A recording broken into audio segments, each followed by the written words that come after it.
জান, আমি মনে হয় আর বাঁচবো না। আমার শরীরের কন্ডিশন খুব খারাপ। দূর খালি আবল তাবল কথা কইবে।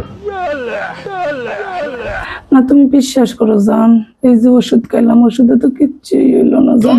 আর আল্লাহ, তুমি টেনশন করো কে রে? আমি তোমার এখান থেকে ওষুধ দিয়ে কাম হয় নাই, এলাকার থেকে বাদ দিলাম। তোমার নিয়ে আমি ধানমন্ডি যাবো, বড় ডাক্তার আছে, নিয়ে রাখাম আমার। জান, টাকা নষ্ট করে কোনো লাভ নাই মনে হয়। আমি আর ভালো হইতাম না। শেষ এবার দেও না, আমার গলা টলা দিয়ে সাউন্ড বের হয় না। এই ফালতু কথা কইও না তো। তুমি সুস্থ হইবা, সবই হইবা পুষ্প। এটি কোনো কথা? এই সংসারটা কে দেখবো? তুমি ডাক্তারের কাছে যাইবা, তুমি ওষুধ খাইবা, তুমি সুস্থ হইবা, আবার আমার রান্না বান্না করে খাওয়াইবা, দেখশন করবা, এটাই তো শান্তি। কি উল্টা পাল্টা কথা কও? উলাপান আছে না, টাকা পয়সা নষ্ট করে কোনো লাভ আছে? উলাপানের ভবিষ্যৎ এগুলোর টাকা পয়সা আমার পিছনে তুমি শুধু শুধু বাইঙ্গো না জান।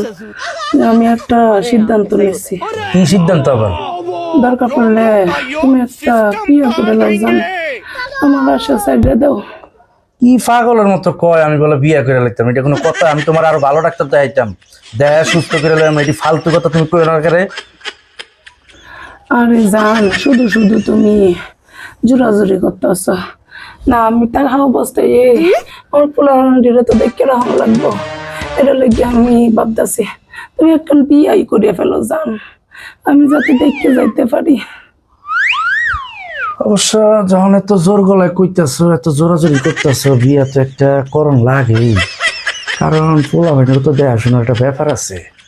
আরে আমাদের রান্না বাড়া কেরা করবো? এই ঘরটার ভিতরে খা খা করবো সবকিছু। বিয়া করণ লাগবো, না করলেও করণ লাগবো। এখন চিন্তা করতেছি, পছন্দের একটা আসিল, এইটারে নি করে লইতাম, তাইলে তো আর ডাইনি বাংলা দেওয়া লাগে না। দেখ, কষ্ট কম হইব তোমার। আমি কয়েকদিন তোকে দেখতেছিলাম, বুঝছো? তোমার বাপ বন্ধু দেখিয়া আমি কে বুঝছিলাম আমার কোনো অসুখ নাই, আমি একদম সম্পূর্ণ সুস্থ। তোমার বাপ বন্ধু দেখে আমি সত্যিটা তোমার মুখ থেকে বাইর করার লাগে এই অসুখের নাটকটা করছি। আমি তো কোনো ওষুধ খাই নাই, ওষুধ এনে দিচ্ছ। আমি তো তোমার সত্যিটা বাইর করতে চাই না, আরো পছন্দ করছো। হ্যাঁ, বাইরে তোমার মাথা ডাইল করে ফেলবো। সত্যি করে বলো, কোন মাইয়ার চক্করে পড়ছো তুমি? এটা বুঝতে আগেই তোমার লাগিয়ে আমি এই নাটকটা সাজাইছি। মাইয়া মাইয়া চক্করে পড়া। হ্যাঁ, বেড়ান দিয়ে বাইরে মাথাটা একদম ডাইল করে